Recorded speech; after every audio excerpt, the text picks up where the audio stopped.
What's up, guys? This is Bobby Okereke, linebacker with the Indianapolis Colts. Make sure you follow my guys at the Anvil, best sports talk podcast going on with Colts right now. Tune in.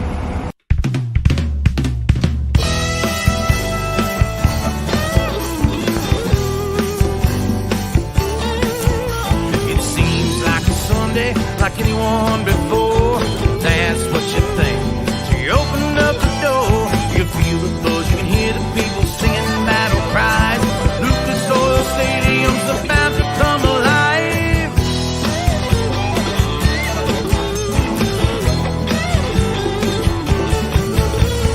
Blue and white jerseys, some old and some new, all gather round South Capitol Avenue. They come for the tailgate, some drive and some fly. Colts fans show up with fire in their eyes, yelling, "Go Host, go Big Blue!" We're in the stands, the tried and true, here to watch this football sensation. Come on, let's go, Colts Nation, the Colts Nation. We take this very serious, it is not a joke. We're back, all the players, we're back in it, coach. We scream and we root, we raise up our fists to support this team from Indianapolis. Go Host, go Big Blue, we're in the stands cheering for you, here to watch this football sensation. Come on, let's go, Colts Nation, the Colts Nation, Colts Nation.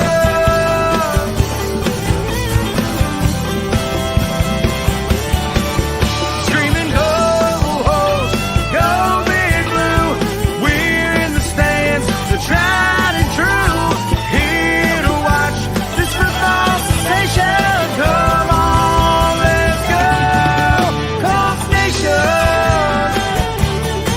yeah, Colts Nation, that Colts Nation. Come on, let's go, Colts Nation.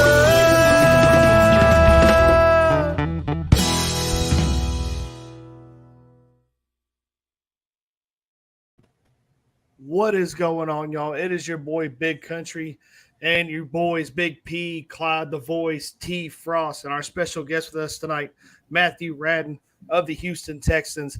Give it up for your Anvil Show. Oh! Not bad, not bad. What's going on, boys? What's up? What's going on, gentlemen?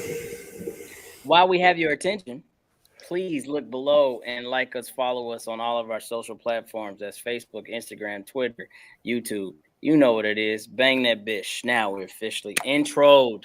Welcome back. Don't forget Pornhub. We're on Pornhub too. Okay, all right. Okay. Oh, Yep. God. Now that took a All right. That's an Omaha already.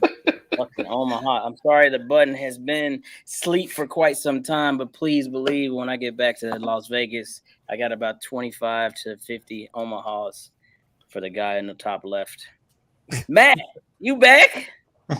Yes, sir. Yes, sir. Pleasure being back. Son of a motherfuckers, you. Hey, man, I'm sorry. Let me apologize for thinking we were going to put 55 on y'all and we didn't do shit of the sort. Yeah, I think we were all a little surprised about the outcome of that one. I'm not sure if there was anyone who predicted that. I'm not sure. Yes, we have a lot to discuss in terms of the game, in terms of things that are happening internally with the Colts. So we might as well go for it and bang that bitch. So let's just move right into game recap. And the guest that's not really a guest, but you are family, Matt, we will lead with you. Tell us how you felt watching the game. Sure. Yeah. Man, lots of pros and cons on both sides, man. Just doing the all 22 came out this morning, and just looking. I thought our first drives really just spoke a lot about where we are as each team's. Colts, 4-yard run, 3-yard pass, screen, 2-yard run, and then you're punting.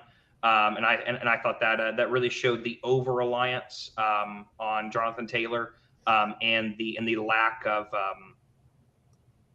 lack of leadership really from Matt Ryan and looking a lot more towards what he can do. Especially, he definitely turned on the Jets in the fourth quarter.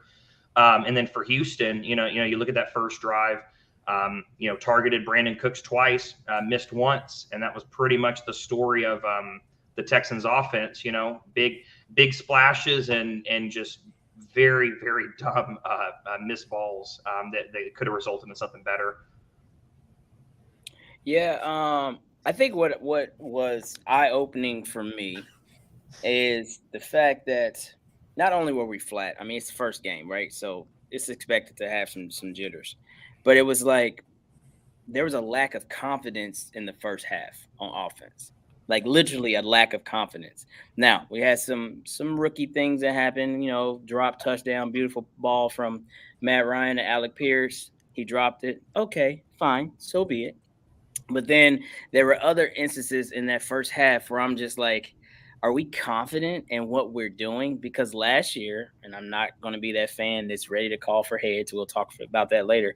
But last year we had some wonky play calls within the red zone, especially goal line situations. And we had another one of those first game of the season, and we come out with another wonky play, right? And I'm like, Wildcat is something that didn't work all that great for us last year, though we had one conversion for a TD, I remember. But I'm saying, like, be confident in what you're going to do. I'll steal a page from Brian Dable in New York. Slam it up the gut with Saquon Barkley, right, for the game. In that case, our bread and butter is Jonathan Taylor. Give him the damn ball. Why are we doing this fancy shit? Or better yet, our whole thing in the offseason was to get bigger than everyone. We have so many large bodies to target down there. Throw something up. I'd rather you lob up something to somebody that's 6'4" or greater when you can, put Michael Pittman, Mike Strawn. You can put Mo Alley Cox. You can go Granson Woods. You can do whatever. There's 100 people you can throw to that's 6'4" or greater. Give me confidence plays. Don't give me wonky plays. So that was what I was really sad to see. I'm like, are we confident in what we're doing? We're looking kind of cutesy here. You know what I mean? So yeah, that can was I jump in real quick? Absolutely. I like the fact that he goes for those 4th and shorts. I love the aggressiveness that Frank calls, but I agree 100%. The play call for that was wrong. Absolutely. To go for it, to me, I love it. Go for it. But there were so many other options. Like you said, everybody out there is over 6'2", 6'3". And you give the ball to probably one of the smallest guys on the team. On a play that, like, and then the thing is that play has been used before last season, and it wasn't that successful for us. So why is that the first one you draw up? Yeah, at least hand the ball off to Jonathan and have him run right behind Q. That's it. Plain and simple, hard-nosed dive. Too easy, bro. Especially when you've had players, let's go back to Q, from last year, like, hey, Frank, hey, look, trust in this right here, right? If we let you down, our bad. But you know what? At least go with your bread and butter. Like, let's not do something too fancy, too cutesy, especially at that part of the field. Like, utilize a play like that, like, if you want to go in the middle of the field, right? It's more options. It's more space. It's too congested down there where you have 8-9 men that are right at the line. Like, nobody's biting on that. 2007 Miami Dolphins, maybe, when they played the Pats. But that was fucking 15 years ago, Matt. What are we doing here? And what does every goal line stance do? Yeah, they pinch towards the center. That's it. Yeah. Everybody converges from wherever they're at straight to the center to block it all up because everybody knows that's where the ball's going. And somehow that dude got behind who's the right guard? That'll be Pinter. Pinter. They got through Pinter.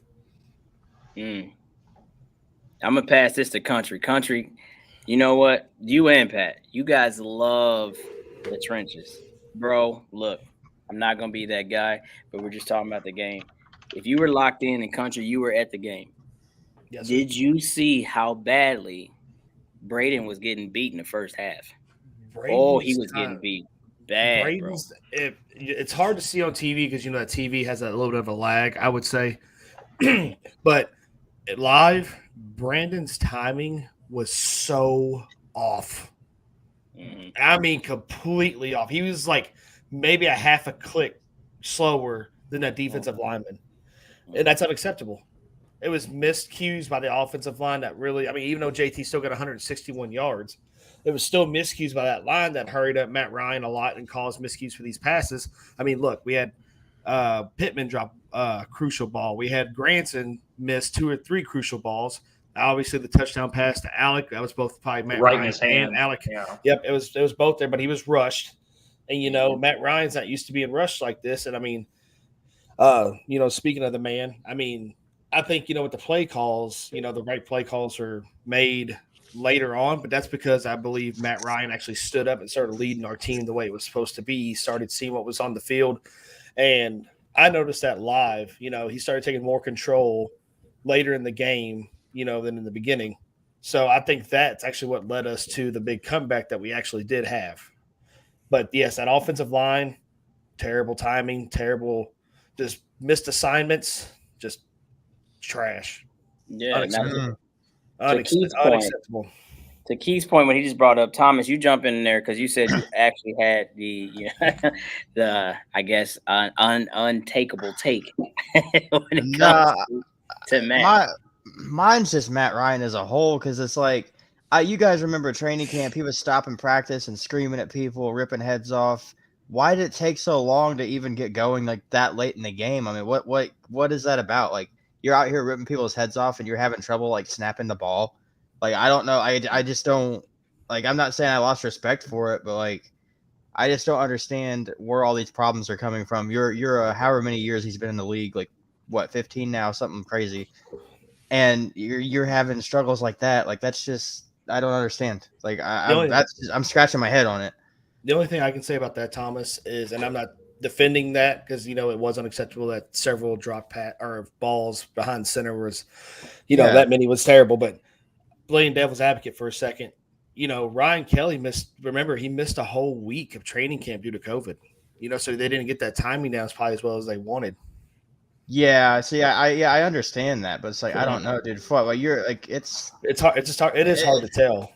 It's like they're both. I mean, he's a top 10 center in the league, and Matt Ryan's been a top tier quarterback his whole career. Like, what? Like, I don't know. It just seems like rookie shit to me.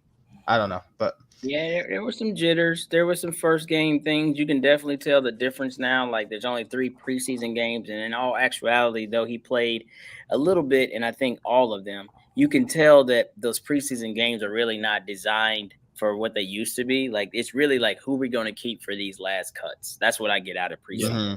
More than like, hey, let's like try to get some installs. Let's look on certain situations. Like, that's not really happening because you really don't know what you're getting on the other side as far as defense either. So if you look really well, like, was that their top tier defense? Maybe, maybe not. You know what I mean? That type of thing. So what I can say is, and then I'm gonna pass it back to Matt and Matt and Pat. You take this, but what I can say is, despite what the odds might say, what Vegas might say, what we've seen in our game and a lot of other ones that are divisional games, that this was classic divisional football. Like, yeah, sure, we might have been, the favorites and this, that, and the other based on the odd makers. But you know what? Like you said many times before, Pat, like, when 2 teams know each other, even though it's a brand new season in the first game of the year, like, those games usually don't turn out like to be mollywops because there's a respect within that division and they just play harder. They just play more aggressive. And I think I seen that in this game. I seen that in the Pittsburgh and Cleveland and Cincinnati game and, other divisional games. You just like, yeah, this is not going to be what maybe the odds say. And so that's what I saw there because the Texans played out of their mind in the first half. Yeah. I'm watching the game in the bar like, are we playing the Texans or are we playing the Bucks? Like, Davis is killing us and we can't stop shit. And I don't know. One thing I'm going to add too before we pass it on to P. Sorry, Clyde. But I got to give kudos where kudos is due. Matt, your all's fan base brought the juice. you all were loud in that building. Yeah, we were pretty excited. It feels good to have a good defense again, man. Yeah, I mean, it's been a couple years. It's real nice. Yeah, I think at one time I happened just to look up at the TV screens, and they had the decibel meter up there, and I'm pretty sure it reached 115 decibels at one time. Sheesh. It got loud in there, and I mean loud. I think that's what some of it had to do with our offensive line's timing. I 100%. There were many penalties. I think y'all had 3 false starts that I can 100% attribute to crowd noise. 100%. Yeah. Oh, absolutely. I mean, we just got in there, like me and out to my wife, and I'm like, damn, it is loud in here. Yeah.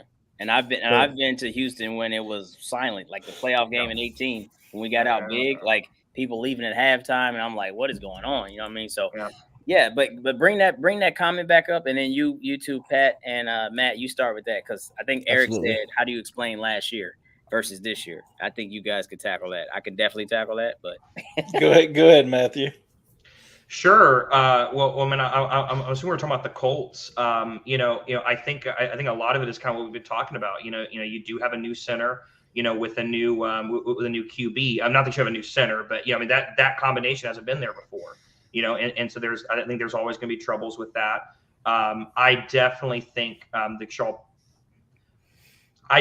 you played down to us, if that makes sense. And kind of what I was talking about, with our first drives, I might not have explained that too well. I felt like there was a sense in the Colts of just, hey, we can just run this ball any which way.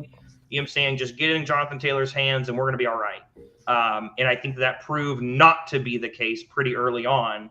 And it was only until Matt Ryan really started letting go that the defense backed off. You were able to get some more yards with Jonathan, and your offense started moving a little bit more. But for the to take that back to let me bring this up, and I absolutely agree with Brent here. When Matt Ryan went into that hurry up offense, shit started clicking. Yep.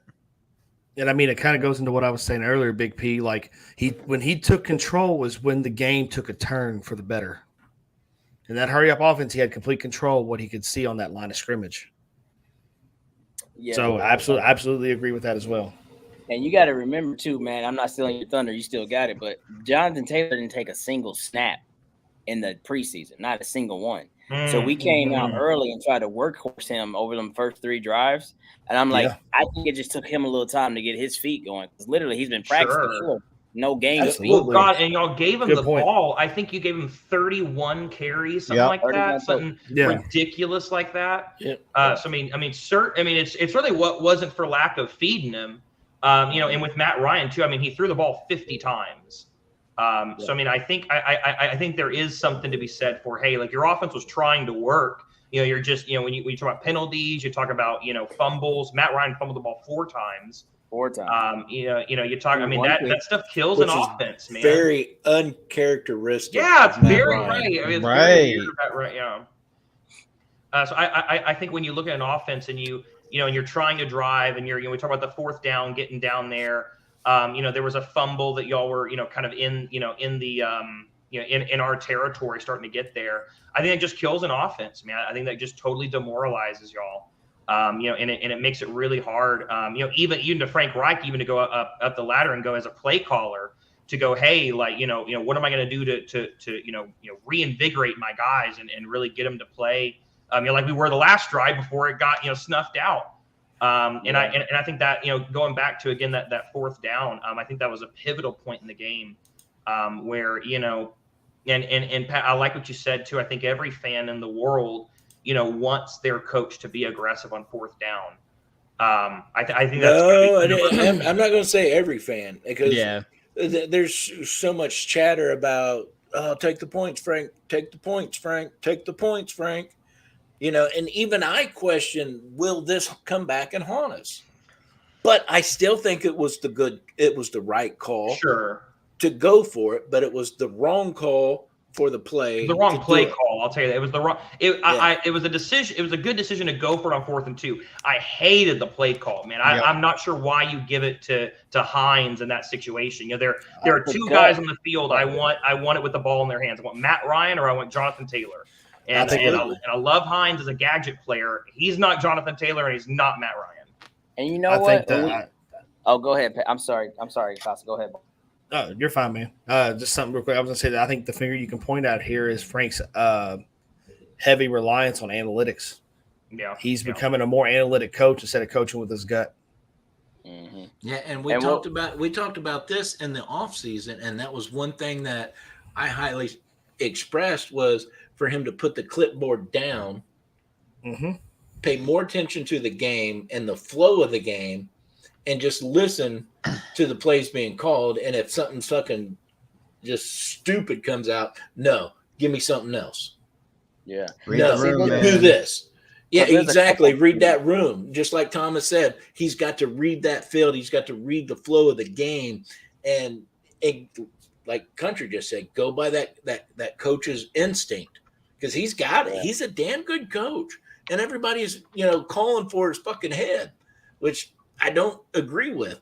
But I also agree that he keeps making these gadget calls that's unnecessary. You got the best running back in the NFL. You got the best guard in the NFL. Utilize them. Yeah. You got 2 yards to go. If the best guard can't get you 2 yards for the best running back in the NFL, you've got problems. Yeah. And that's my biggest thing. Like, even if you call that play, then reverse it. The snap to John Taylor with the option to Nyheim Hines around the edge, not the other way around. Like, Nyheim is a small guy, like Matt has talked about, right? And it's like every time we run that play, it's set up the same way. And it's like, I'd rather Jonathan Taylor's going north and south than east and west. I'd rather right. West than north and south, right? So if you're gonna run that, just reverse it, put it in the right person's hands. And then the other thing to the play calls, it's like sometimes, like I love Frank, and I love, like you said, Frank's an analytical guy, and you can tell most coaches do this. All coaches do this for the most part. They script their plays to come out right, but we become so predictable. Like every game, we start the same way, right? And it's so predictable. And I feel like if you have success on that first drive, even if you don't necessarily get points, but if you get a 40, 50-yard drive out of that, you can come back to the sidelines like, hey, boys, like, I'm liking how we feeling. We're into the flow. Next drive, we about to get after them. You know what I'm saying? But if you come out and go 3 and out, week after week after week after week, because your plays are so scripted, like you said, screen pass, short little, Yeah, it was a 4-yard run, 3-yard screen pass, 2-yard run, and you're out and you're gone. That's it. That's your drive there, bud. That's it. Remember the screenplay that he got picked off. Yeah, Jerry. Yes. Yep. My God, they read that a mile away. Absolutely read that a mile away. Jerry Hughes had an incredible look on that. Yeah, our right defensive end just read that perfectly. Jerry Hughes. And it's like, and so things like that, when that stuff happens, I get it. It happens in the game. It's something that's real. But my issue becomes is when you go back and you talk about that, then the next drive I should see something different. Often we come out and we see the same shit. like are all the plays on this side of the car the same shit, different thing? Like, we got to do something different, man. And what I haven't seen a lot of, and maybe I'm just not paying attention, but I haven't seen a lot. Like, if you got the receiving core that we have, where they're young, unproven, with the exception of Michael Pittman, you have to create disadvantages. So why not stack? I rarely see us trip. I rarely see us even stack receivers. Like, put somebody behind a Michael Pittman, like a Paris Campbell, so he can run under something that Michael Pittman's gonna take deeper, right? Like, open this shit up so that defenses have to pick their poison. Because we seen in the second half, before we get there, we seen that now all of a sudden, there's a little momentum from Jonathan Taylor. Oh shit, let's start paying attention. What is Michael Pittman doing all of a sudden? Feasting, because he's getting 1-on-1, right? I think Michael Pittman had 13 targets, 9 catches. Yeah, it was 130 yards. 130, that's ridiculous. So what I'm getting at is, like we talked about, once we start getting JT going, they have no option but to start to collapse on that. You know what I mean? And then you're going to get the one-on-ones. But early in the game, why not stack some of these guys? Come out with a trips. I rarely see the coach in a trip formation unless I'm asleep. We see a lot of double tight ends, but I rarely see a trip formation. Right? Clyde, let me ask you a question. Who do you see a lot of these trip plays like you're talking about? Like Los a team Angeles. Yeah. Oh, the Chargers. Cooper Kupp. Oh yeah. Oh, the Rams. The Cooper Chargers? Kupp. Why do you think he is so damn good? Because the way they stack them up. Yep. Like you said, the defenders have to pick, and they're always picking wrong. Yeah, and even if we don't have a Cooper Kupp, if you still stack 3 receivers, I don't care who they are. For the most part, the defense has to figure like, are we gonna quarter cover this? We gonna like what we gonna do here? We gonna hook zone this? Like I don't know. But give the defense something to think about. Don't be so predictable where they can just come out in their base set. And Lovie Smith's an amazing defensive coordinator, right? Like he's like, look, come out of my base set, and I can do some creative things. What I want to do here and you guys got to cover 2 base still. Is that? Am I right in that? I'm going back to we ended up switching back to it's pretty much the old Tampa 2, from if he remembers back in the Bears days for we're playing pretty much the Tampa, which to be honest for our players works really well. Actually, we're playing really well. Yeah, exactly. Tony Dungy loved Tampa 2. Absolutely. He was one of the godfathers of the Tampa 2. I think it's where it came. One of the people where it came from. Sure, but, that's why they call it the Tampa 2. Tampa Bay, right? Yeah, that's right. Yeah, Tony was on. Yeah, I remember that. To speak on what you're saying about trips too, I think that's a lot of young coaches who go, we need to help our quarterback out. And one of the great things about trips is that it's a man indicator. It's go, hey, saying if you're throwing 3 cornerbacks to that side of the field. Yeah, you best believe it's going to be one-on-one coverage with those guys. Saying, and I think that would really help out too with Matt Ryan, just having those early indicators that in his best years at Atlanta, he had. You look at Steve Sarkisian. You look at Kyle Shanahan. The best years Matt Ryan ever had, he had young offensive coordinators who were running stuff like that and were allowing him to have checks at the line and then giving him the freedom. Go, hey, here's a check. Now you have the freedom to get out of it, get into something else, whatever you want to do. Yep. And now somebody correct me if I'm wrong, because I've never been a receiver. But when you're running the trip sets, should have been fed. I need the front button, bro. But that first guy cuts off at what? 5 to 8 yards. Then the second guy is cutting off at what? 10, 15 yards, and then the third guy is 20, somewhere else, either gone or doing a slant, like a cross, like crossers or something. Yeah, but you cannot cover that with all your DBs because you don't know where you don't know where anybody's going. Yeah, and by the way, Jonathan Taylor's behind me or beside me. Thank you. So you want to slide out there and leave. And I got this 6'8" tight end to the other side. I got to pay attention to too. Telling you, man, like I don't think that Frank's on a hot seat. I feel like Frank is coaching without thinking about his job, as he should, right? And we'll talk about that when we talk about Blankenship. But what I'm getting at also is sometimes he's very comfortable in his skin, and it seems as if he's very like, well, this is the way I want it done, and this is how it's going to be done. Because I'm sitting there thinking, like, what's the point of having Marcus Brady in your room if you're not giving him the opportunity to be what his job title is the true OC, and that's gotta be tough if you're a play caller. If you're a play caller and you hire a play caller, it's really like, what I'm saying? Like, who gets to call this show? Oh, well, I'm the head coach too. So I'm also going to call it. You know what I mean? So, man, that's tough. It's really tough, bro. It's tough. But nobody won a game in a division, right? So it's still wide open. Yeah, that's wild. Yeah, that's absolutely wild. I just won, but we didn't lose either.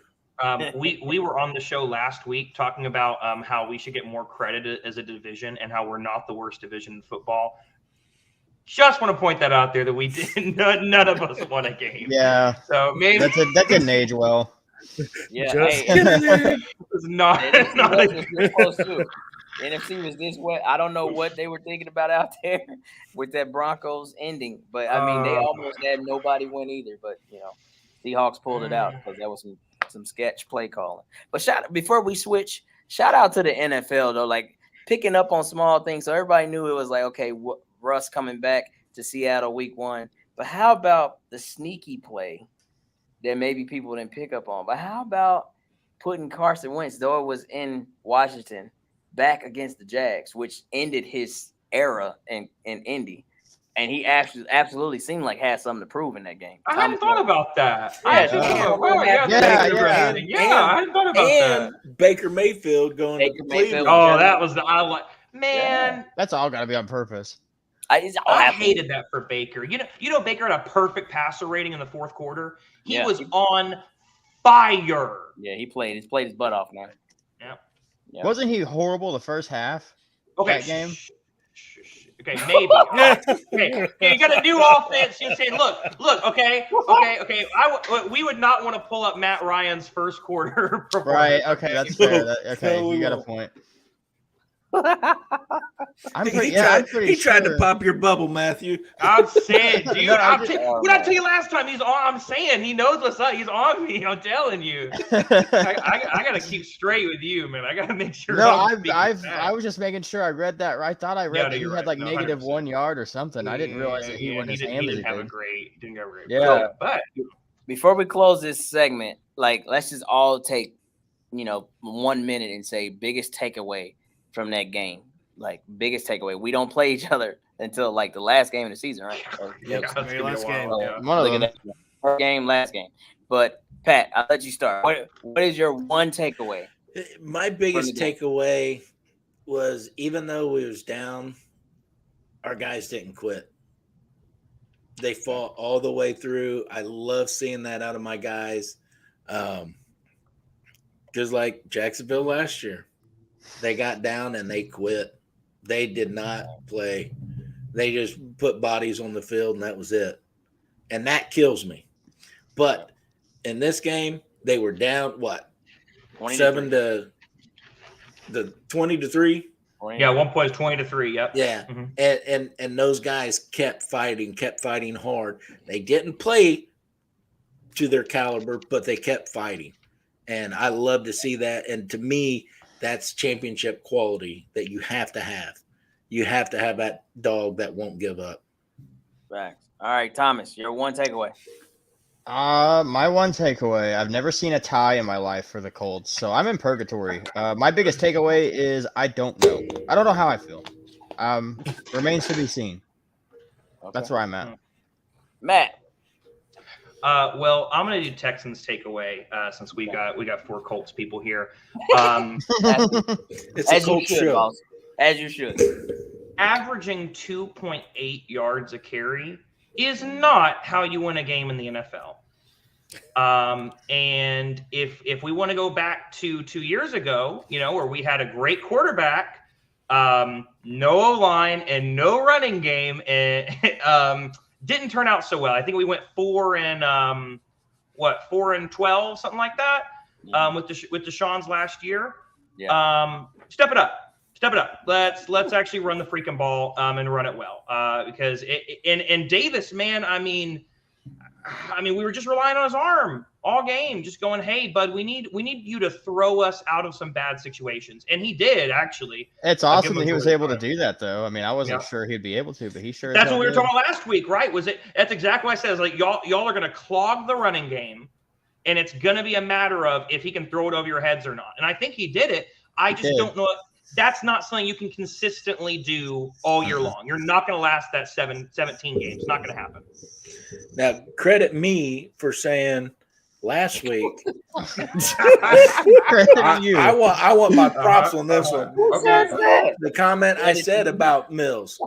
Yeah, fair enough. About how he was a smart quarterback and he didn't throw himself into trouble. You're absolutely right. He does not throw himself into 100%. I don't think I feel like you saying credit me. Like that is the narcissist. Yeah, hey, I get full credit for that statement. Credit me. All right, Cody, what's your one takeaway? That is some full-on white privilege shit right there. Oh my God! Holy shit! I don't like my button. No, look, we done took your land. Don't make me come take that whiskey from you. Oh my God! What whiskey? You gonna take this? Oh no, you can have that horse piss. Oh my God! Country, can you give your one take? Where's Sarah? Sarah, come fix this shit. Yeah, let's have Sarah do her takeaway. I want to see her do her takeaway. Damn. Oh, shit. What's your takeaway, Country? Shit. My takeaway is on the defensive side of the ball. Even though our corners and our safeties could have played better, like kind of going into what Matt was saying, our defensive line showed up. Our defensive line was there to play. Queedy got a sack. DeForest was back in the backfield. Or two, I'm sorry. He got 2 sacks. DeForest is always in the backfield. Fumble recovery. Big row. We got penetration. I think Yannick got a sack, I believe, or tackle for loss. EJ Speed. EJ Speed got that sack, and then DeForest recovered. Yeah, exactly. So, my takeaway is defensive line, keep up the good work. And, if we can play like that in Jacksonville defensively up front, I don't think they can hold us. So hopefully we bring the juice to Jacksonville with that defensive line. All right. So my one takeaway before we move to the next segment is there's 3 phases to the game. And before we want to sit here and chop the knees out of one phase because that's the last thing you remember, you got to always watch the entirety of the game and say, if this situation was different, then this is different. And if that situation is different, then that's different. So what I'm getting at is, yes, Rigo had a tough second half. I mean, he hit the first 2 field goals, right? But he kicked the ball out of bounds twice back-to-back, which, by the way, we're going to talk about in the next segment. That's not his normal job. And he missed the game winner. But, again, there's other things that come into that, which I don't want to steal. So go ahead and bang that bitch to the next segment about Rodrigo getting cut. Boom. Blankenship. I got to start. Let me be nice. Okay, so Clyde earlier, everybody had an opinion. He said he would like to share. So I think right now we're going to hear this opinion. So Clyde, Mr. Voice, go ahead. All right. So we are all fans, and as fans, we always want to see our team win. But I will say this, and I'll say this lightly, right? Because I'm not here to bash fans or players or coaches or anybody else. But no game is ever won or lost by a single event, right? Now, what you remember is that single event, but you got to think about how this game played out, right? The one thing that I want to bring up, and it reminded me eerily of the Super Bowl that Matt Ryan was in. If you remember, Matt Ryan made an amazing pass to Julio Jones, and then the very next play, Matt took a sack instead of throwing the ball away. That made that situation bad for them, and then you know how it ended. Well, here we are getting cutesy again, 3rd and 5, right? Why not just run it up the gut with, if the plan is we're going to kick the field goal and try to walk off and win the game, run it up the gut with Jonathan Taylor, maybe get 1, maybe get 2. Hell, it's Jonathan Taylor, maybe get 7. But moral of the story, keep the ball centered, keep the drive with momentum, and then come out and kick the field goal if that's what it's going to be. But instead, we run some wild naked boot. Nobody's open. I don't know what Matt was thinking, held on to it too long, could have tossed it away. Kept it 3rd and 5, but instead we lose 4 yards. Did those 4 yards cost Rigo? Maybe. Did those 4 yards and a reposition of the ball to the far hash cost Rigo? Maybe. But see, we're only thinking about the kick, not the situation. And it's things like that I've been playing through my head now for the last 2 days. And I'm like, I remember when I was very critical like that of all things, right? But I wasn't also watching the game in the sense that we watch it now, right? I was watching the game as a fan and just pissed that we lost. But you know what? If Frank kicks the field goal instead of going for the 4th down, that gives us maybe 6. But who says the final score is in 20-6, right? Every play builds off the play before it. So people always say, "Well, take the points and we could have won the game." That's saying that everything identical happened after, and we know that's not probable, right? So all I'm saying is, when you watch the game and things are not going right, we always find the last thing that went wrong to blame. But there's so many. So this guy lost his job. I'm not here to say whether he should have got fired or not. I'm not in the organization to make those decisions. But you know what? If we bring in this new kicker, Chase McLaughlin, and he misses his first kick, then what? Fire him too? We're just going to keep firing? Or if that's the case, how many games were lost on the field goal this week 1? Fire every kicker, right? I mean, come on, man. Let's be for real here, right?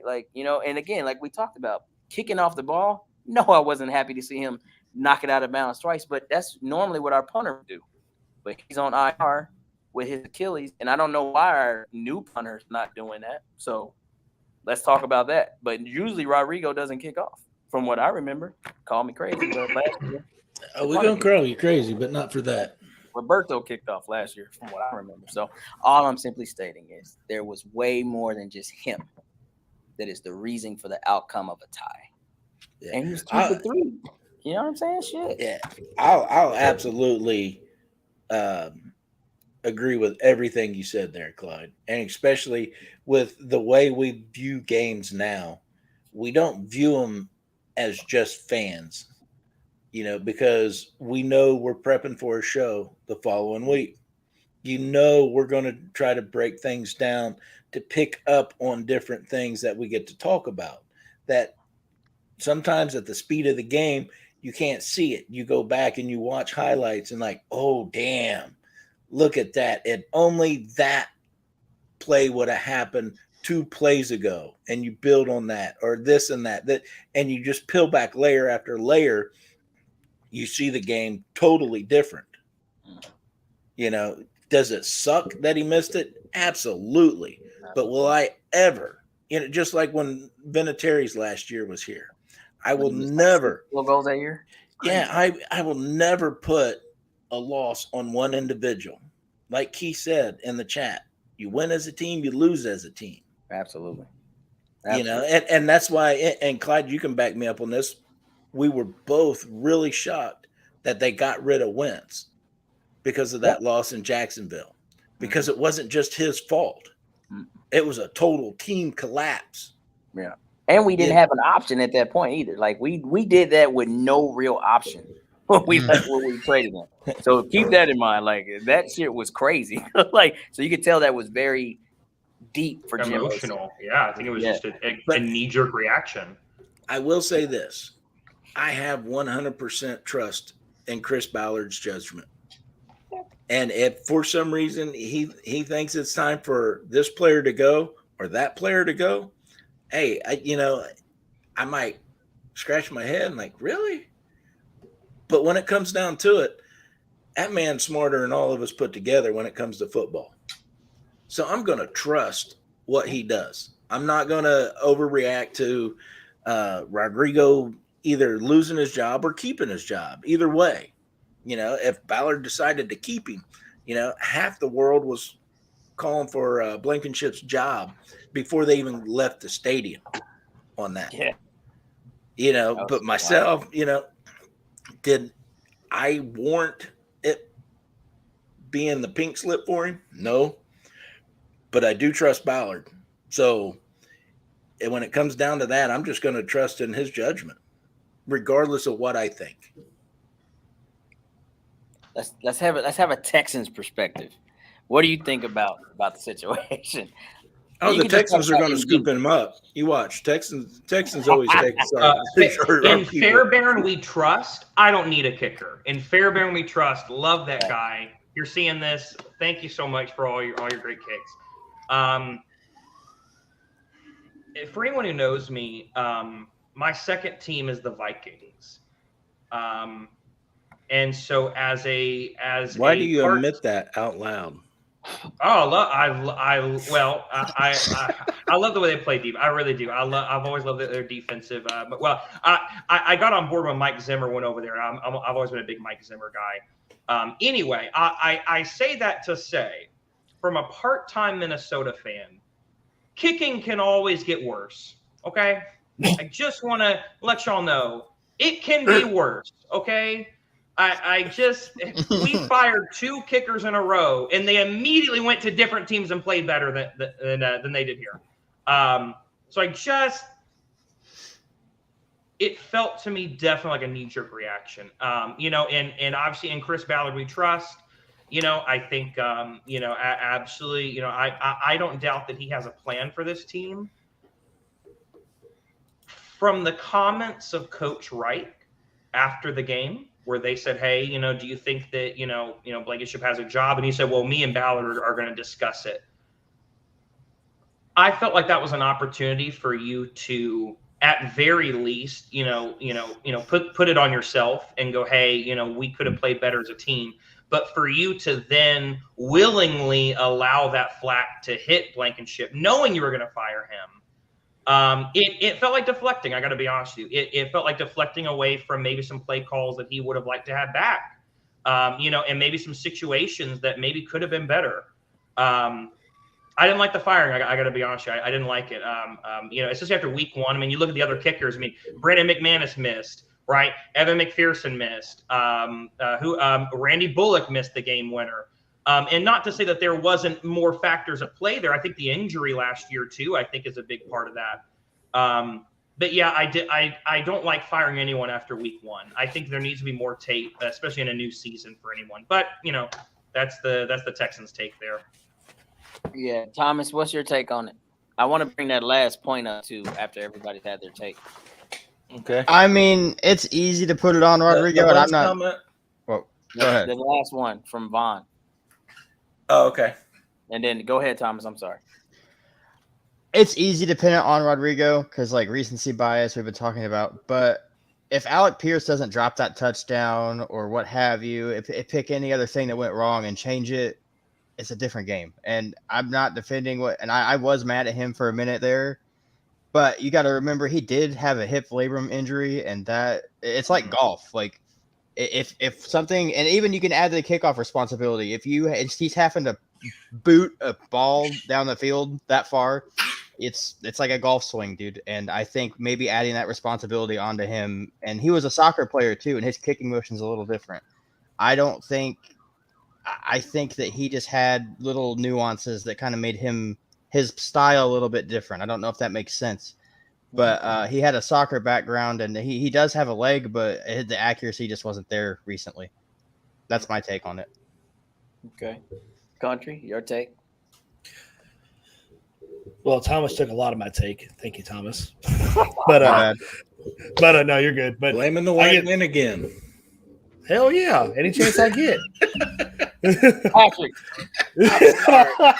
I'm sorry. Your ass is going to get fucking muted. It's not a racial show, by the way. We're just being assholes, led by the. You're definitely being all right. I'm being an asshole, anyways. But Country starts it, so yell at him.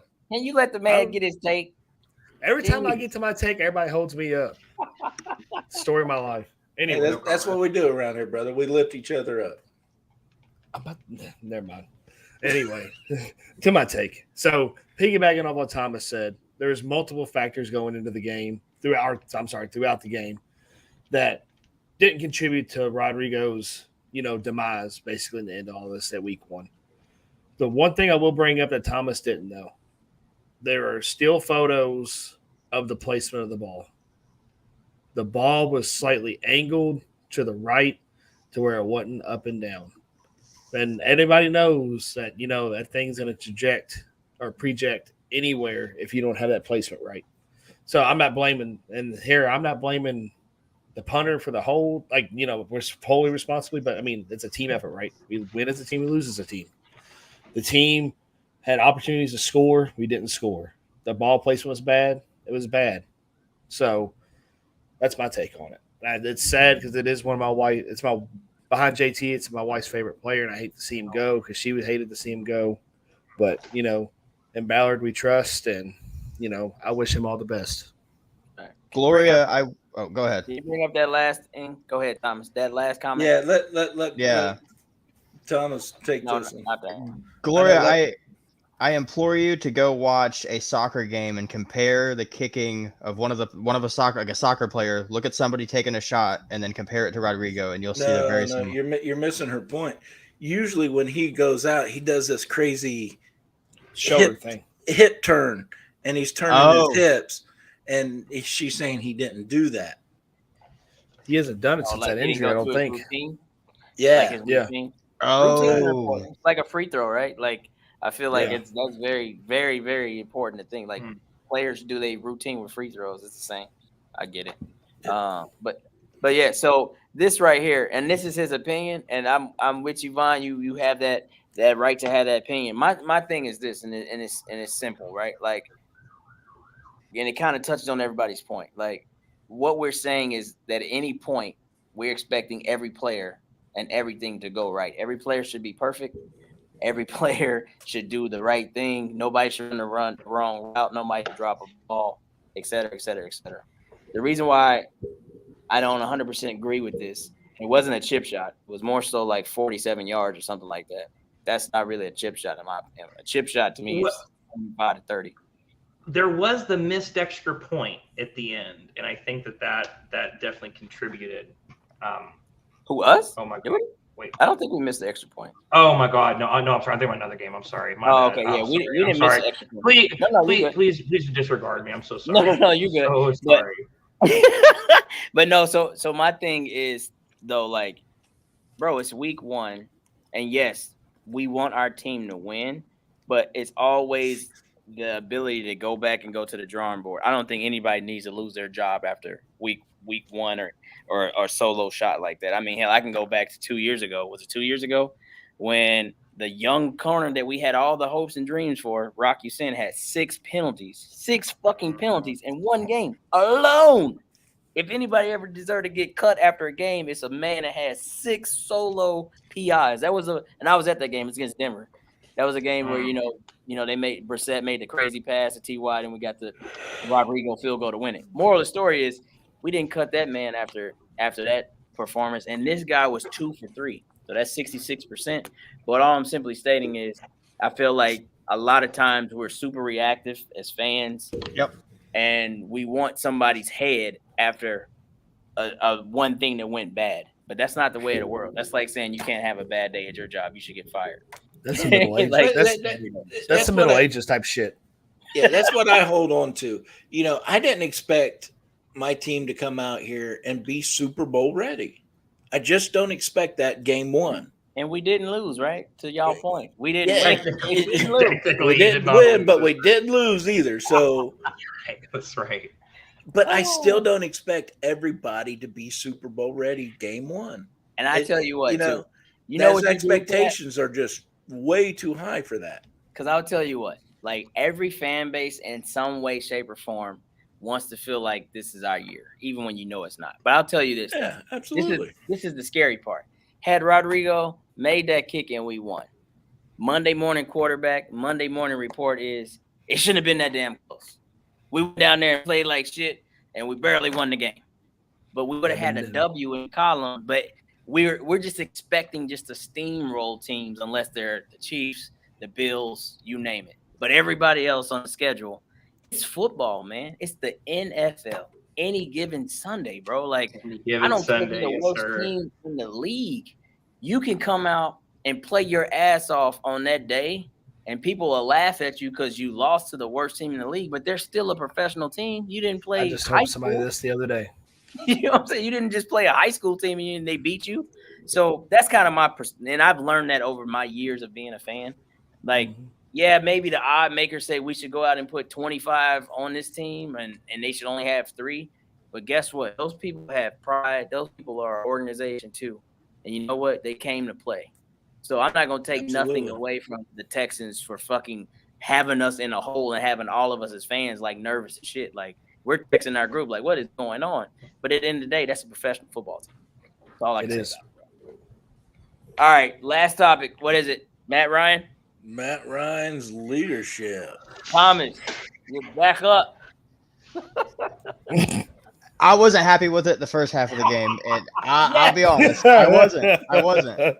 It shouldn't have taken that long for him to get going. But once, as we discussed earlier, once we went to that 2-minute offense, he did light a fire under everybody's ass. But my biggest question is, why did it take so long? And I just don't. I feel like as a veteran, with so many years under his belt, with Super Bowl experience, with playing with people like Julio and Roddy White, I don't think it should have taken that long. I don't know how you guys are feeling about that. Can we say though that was his first game though with practice and training camp and all that shit matters. Right. This is his first game with a new organization, new city, new team, new everything. Right. And thus we've seen his leadership in practice. We've seen everything that you talked about. I'm not gonna harp on that. But this is the game, bro. Like, you know what I'm saying? Like, it's different when you get there on Sunday and the lights on. I'm not saying he was nervous or scared or no shit like that, but I'm simply stating like, okay, for the first time in my career, I am not wearing a Falcon on my helmet. You know, yes, I've learned my players' names and they know me, but you know what? That's not my go-to guy from last year. That's not the guy that I know I can turn my back to and I don't have to worry about being sacked. Like, there's a lot of shit that's going on. So I feel like the rhythm of the game was kind of crappy. After we didn't convert the fourth down, the rhythm was shit. The first two, the second and third drive, we looked solid. We got the field goal. We moved down. Yeah, and then once we didn't get that, then the rest of the half was crap. And then going into the third quarter, you guys came out, moved the ball, got points, and it was like, oh, shit, like this is getting out of hand quick. So I think the whole third quarter, we were kind of on the sideline just watching because they scored 10 points in the third quarter. And, you know, because it was a 10-3 going at halftime, I think. Was it 10-3? Yeah, 10-3, yeah. They scored 10 in the third quarter. You have to make it 20-3. Yep. Yeah. And then we scored 17 in the fourth. So all I'm saying is, like, I don't feel like we came out with a rhythm in the third quarter because we didn't really have the ball, right? We had like 1 or 2 drives, but the fourth quarter, I think he locked in, and you know everybody feeds off everybody. So once we scored and that turnover happened, sure. Well, say your defense as soon as that fumble happened, you know, in our own territory, then it really started to be. I was saying the offense really started to click after that. Which is why there's 3 phases, man. The 3 phases matter, bro. Like, and if you could feed off the one phase. That's momentum, absolutely. You know absolutely. So that's my point. So I think his leadership, I don't think his leadership, it's hard. I wasn't at the game, and of course, when you watch the game, it's not always focusing on him. But I did see him always in people's faces, not necessarily screaming and hollering, but like, hey, like when we kicked the field goal and made it 20-6, he was like, yo, 2-score game. Next possession, what happened? EJ gets the fumble. Boom, we back on the field, score a touchdown. Yo, we can do this. Next drive, we score. So it was late, but I don't think it ever wavered. I will say he has some wheels on him still. I was surprised how fast he moved on that 3rd and 2 or whatever it was. He took a hit I didn't like, though. He did. 7-year-old ass down. And I think Kimberly had a good point. You can see Pat can't spell down there. Matt Rahan. I'm doing everybody's job today, and I just now realized that, bruh. You had one job. Let me go fix this, guys. I got you, Pat. I love you. I hope so, because you're the one putting all this damn work on me. Matt Rahans. Okay, there we go. We're back in again. Well, that's his new nickname. All That's why I spelled it like that. It'll catch on. It'll catch on. But no, I like what Kimberly said, and I can see some frustration in him. You know, he was missing snaps from the center. That's got to be frustrating. His receivers wasn't catching the balls that was right there. That's got to be frustrating. You know, was he really happy with the play call selection? You know, could that had jumped in on the frustration train? You know, there's a lot of things that can pile up on somebody really quick. Yeah, as far as leadership, I think he still has the leadership ability that we've all come to see through training camp, through reports. Yeah. You know, and like Clyde, you were saying, he was over there trying to get everybody fired up. That's a true leader. Yeah. Him and Frank got to get the chemistry. What we forget is Frank coached, you know, Carson Wentz, of course. He coached what's the name? Rivers. You know what I'm saying? So, and then of course Brissett and Luck and whatever. But what I'm saying is, you got another veteran who we've already talked about, like has that Peyton Manning type mindset. There's a lot of things, even though we know Peyton Manning would listen to his coordinator back in the day. What's Peyton's coordinator? Todd, what was it? Or Moore? Clyde Christensen or Tom Moore? Tom Moore and Clyde Christensen, but Tom Moore first. We still know that Peyton had full autonomy when he went out there, though. Yes. He's like, yeah, I like that, Tom, but no. So Matt is going to have to figure that out with Frank, and I don't think it'll be something ugly, but I think by like mid-season they'll know what works, and he'll have his set of I'm going to do this regardless type shit, and then we'll figure shit out. Because I don't think it'll take mid-season. Okay, you're gonna give it earlier, but yeah, I agree. do only because of the reports that would came out of the training camp. Frank was saying, "Hey, Matt knows what he's doing. We'll just let him run the show." I think with a little more comfort zone, Frank will give that more space during the game too. And we're gonna have to. To what you said, Clyde, Frank's got to be comfortable enough to give Matt Ryan that. Maybe he's just not there yet. I don't know. I think after this game, start seriously looking at it though, because after Matt Ryan took the reins, dude. Yeah, absolutely. I mean, yeah. If they go back and watch the games and analyze everything like they say they do, he's got to see it. If we can see it, he's got to see it. True. I mean, let's just not forget, he's like everyone keeps saying, he's got that Peyton Manning mindset, right? So that he's not afraid to go up to Frank and just be like, "Hey, I fixed that. I don't know why." But yeah, he's just like, "Hey, I got this.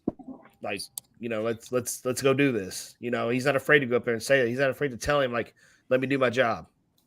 Sure. You trusted me, trusted me. Let me go out here and do my thing."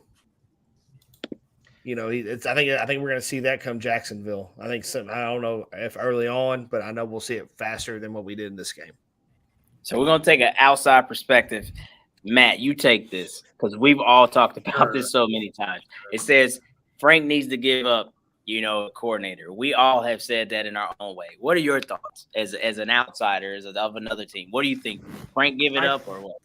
I think it's always a little tougher for an offensive-minded head coach to give up a lot of those kind of intricate play calling duties and to go, "Hey, I do trust in my players, especially on offense."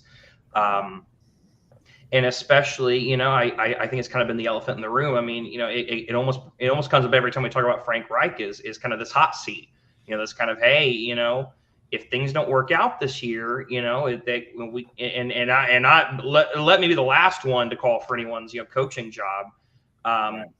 But I think that's tough for a head coach to go, "Hey, I'm seeing the water. I'm kind of seeing, hey, this is kind of a year I need to produce," and to then give up a lot of that responsibility to your new veteran quarterback and go, "Hey, I kind of need you to run the show." And that's a lot of, when you look at vets like Matt Ryan, Tom Brady, you look at, Aaron, Ben, they have a lot of control at the line of scrimmage, like an insane amount of control to go, "No, kill that play. No, we're going to run something different. No, I like this look here."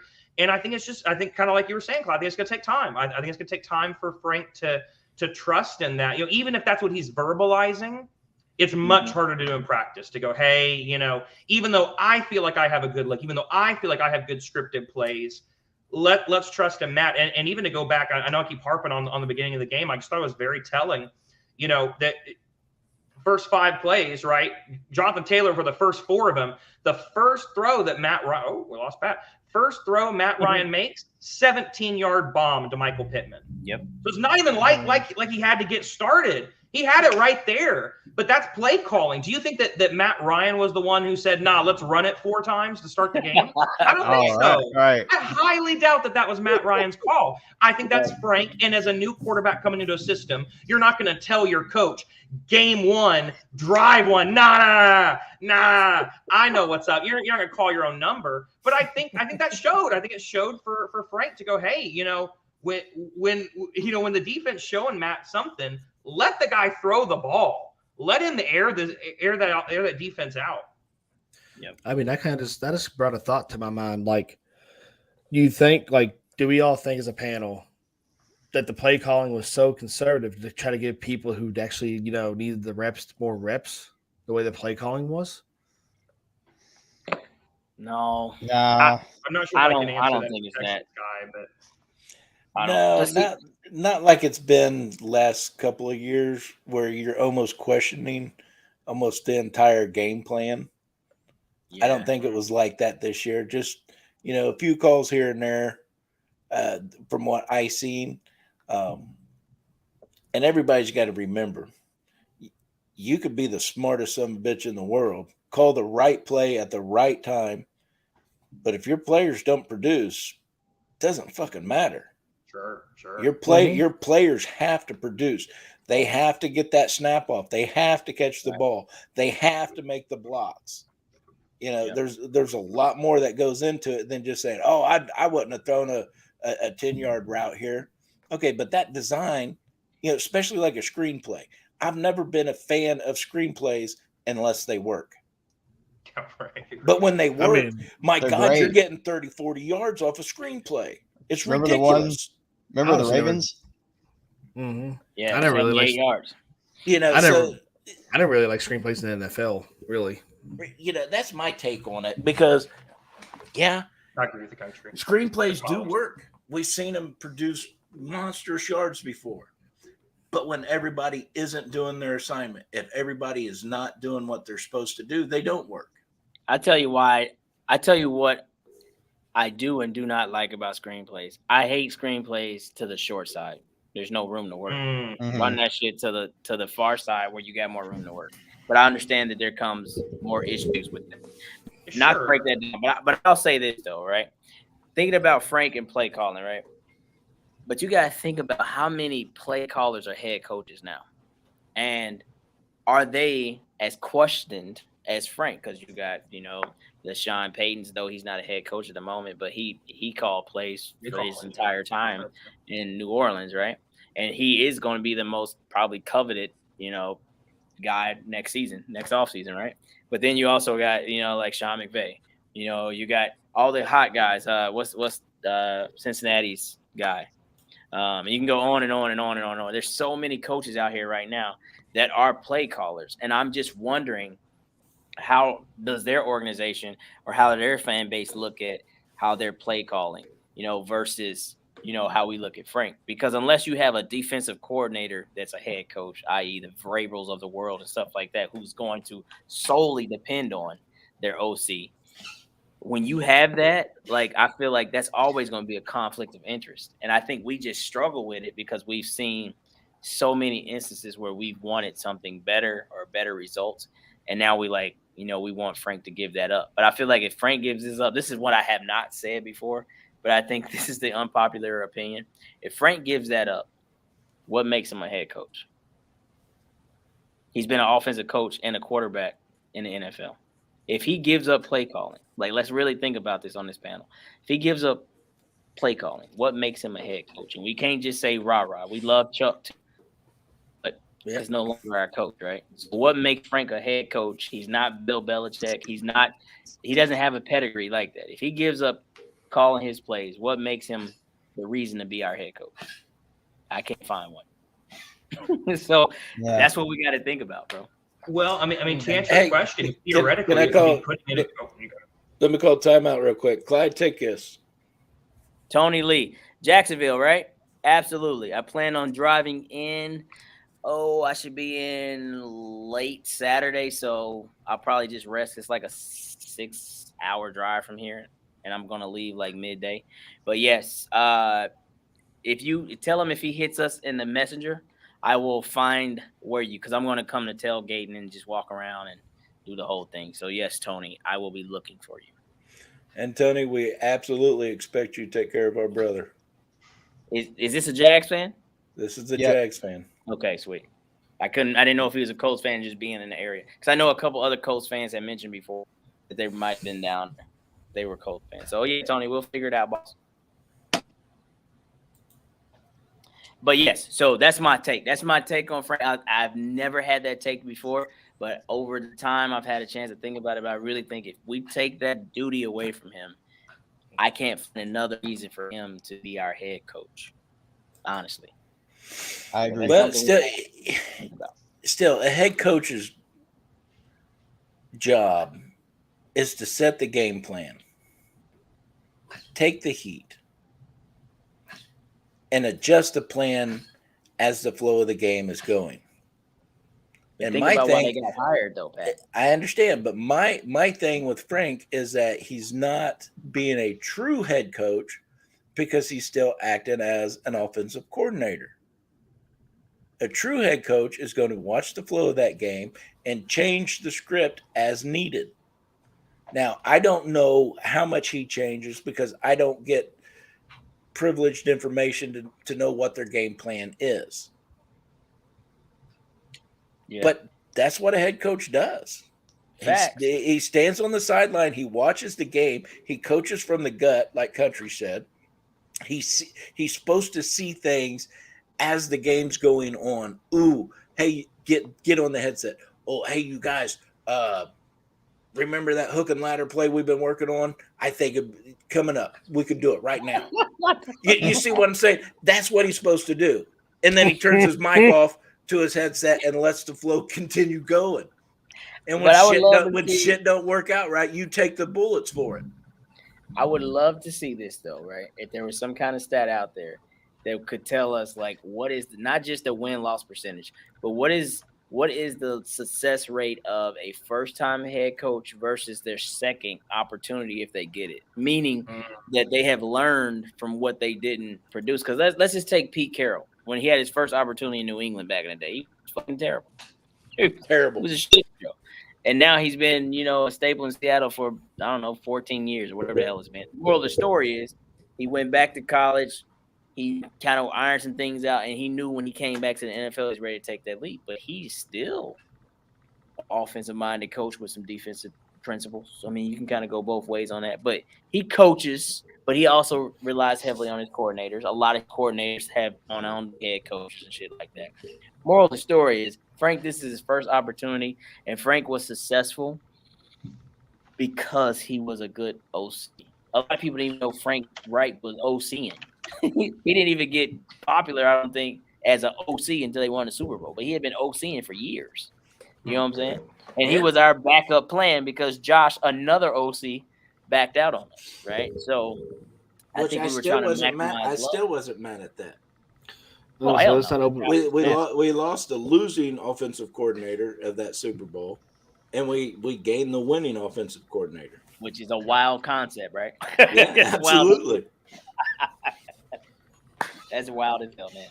So, we're totally off of Matt Ryan's leadership. I don't know why that's even still up there. We're talking about. Well, if I could about Frank Wright, I don't think that says very good things about, his trust in his OCs that he's had, Pep Hamilton and now Marcus Brady.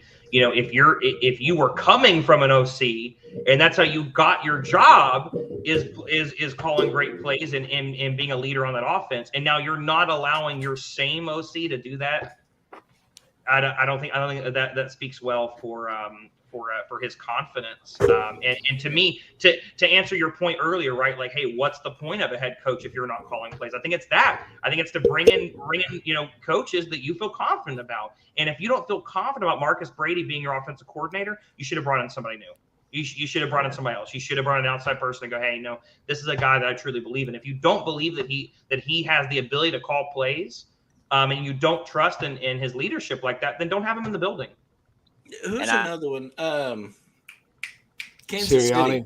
Kansas City and Eric. How do you say Eric Bieniemy? Yep. Eric Bieniemy. You hear a lot of things every offseason of why Eric Bieniemy didn't get a head coaching job, and everything that keeps popping up is, well, he don't actually call the plays. The head coach Andy does. Andy Reid does. Mm-hmm. That's not really true. That's why he's not getting the job. I mean, come on. What the hell is an offensive coordinator for? Yeah, another one is the Bruce Arians and Byron Leftwich over the last couple of years. Now Byron Leftwich is the OC now. Bruce is up in the office, but I feel like that's a great example of a coach kind of like leveraging his duties, like saying, you know what, I like what this guy is doing. I'm gonna step back. You can go back, Jason Garrett and old boy who's the head OC now. What's his name? The quarterback in Dallas. He's now the OC since Jason got fired. But my goodness. Yeah, he's back up forever. Yeah. But so what I'm getting, Kellen something, right? Kellen Mond. Right? No, not Mond. Oh my God. But the moral story is Kellen Moore. There you go. Boise State. Statue of Liberty play. But moral of that story is this, that I feel like, Frank, I don't think it's confidence at all, Matthew, when it comes to Marcus. What I think is it's just like he doesn't want to relinquish. Sure, right? Sure. That's something that he enjoys. And would you want to relinquish something you enjoy? Probably not. But you're right, Pete. When you are at the top and you're supposed to be, somebody brought it up, you're supposed to be over all the phases of it. I feel that's where the issue might lie. And what I would see, and this is not calling for anybody's job, I would never do that. But in the event that Frank was no longer our coach next year, I guarantee you we would have more of a unilateral coach. If we promote from within, maybe, but I don't think we have enough experience in those coordinator positions right now to say, okay, well, I mean, Gus Bradley, but I don't think he'll 1 year and become the head coach. But what I think we would bring in somebody who was like even keel, right? Like even keel and not too far one way or not too far the other way. It might be somebody like, who is this guy? Unless it was the Sean Paytons of the world. Sean Payton would come in and change everything. But we would be happy with that because Sean Payton's a proven winner too. So again, I'm not saying Frank's going to lose his job. I would not want Frank to lose his job. I like the guy, but I just feel like he doesn't want to relinquish that duty. That's what he got hired as, the head coach, but he got hired because he was an OC, and he has not done a good transition of letting that go. So that's my thoughts on that. Let's get into final thoughts.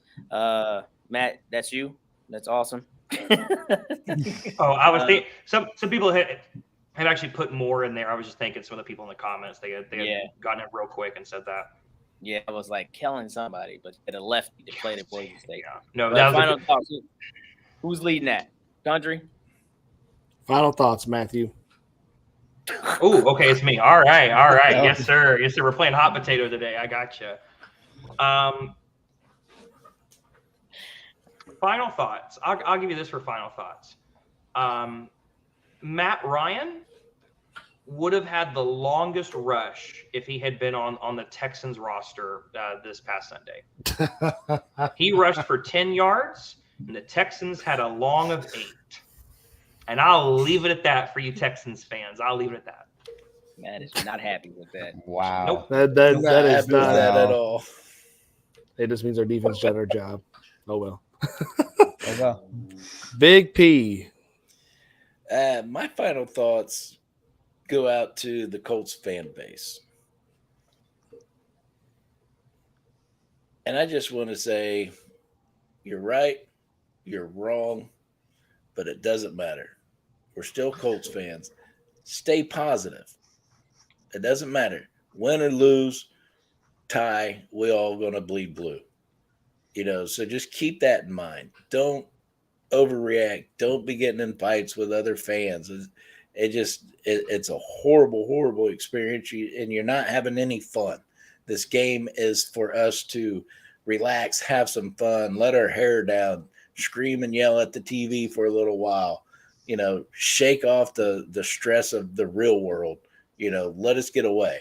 So regardless if you have a win or a loss or a tie, just keep believing. Just keep believing. Keep it positive, not the negative stuff. That's it. Enjoy it. You better enjoy it because it's going to go that quick. And we'll be back to that fucking dead season. That Year, bro. Oh, I can't even think about that right now. Oh, my God. Great message, Big P. Clyde, what you got? I have learned my lesson, and I mean this going forward. And you guys can correct me going forward if I ever go against this. But I would no longer look at who's on the schedule and look at that as this is supposed to be a W. I don't care what eye makers say. I'm going to take the approach that it's any given Sunday. Root for the boys, hope for the best. But hell, if we go into Jacksonville and it ain't our day, that's a professional football team. So that's all I could say, man. Everybody's trying to change their culture. Detroit Lions don't want to be the Detroit Lions no more. The Cincinnati Bengals went to the damn Super Bowl last year. Like, come on, bro. Like, it's a different NFL, and I'm just gonna have to watch from a different perspective. So, every week is every week. Absolutely, I'm right there with you. T. Frost, what you got? I'm gonna bounce off of Clyde here, and I'm gonna say I learned a few lessons this week, and my final thoughts kind of go out to myself and to like every other Colts fan out there. Let's try to chill a little bit because I made some posts. I was like, Carson Wentz is lighting it up. And then all of a sudden he wasn't. And I looked pretty stupid. And then I was like, that didn't age well. And then he lit it up again. He hit a clutch touchdown. So let's try to chill with the hot takes a little bit. So I need to do better on that, and a lot of us do. I mean, it happens, but yeah, things don't go away if you post them. So I mean, look, I'm not saying you're not going to have emotions during the game. If you win, you're happy. If you lose, you're sad. It's part of the game that to have this roller coaster of emotions. Have them. That's what it's for. You're alive when you're having an emotional roller coaster. I'm just saying, keep it positive. Because when you throw out positive, you get positive back. When you throw out negativity, you get negative back. Keep it positive. That's all I'm saying. You can have the emotions. You can have your thoughts. I'm not saying you're right. I'm not saying you're wrong. All I'm saying is keep it positive. I also I forgot to mention this, the Titans and Giants game. The Giants had the ball with like a minute left. It was 1st and something at their 26, and I made a snarky post about it.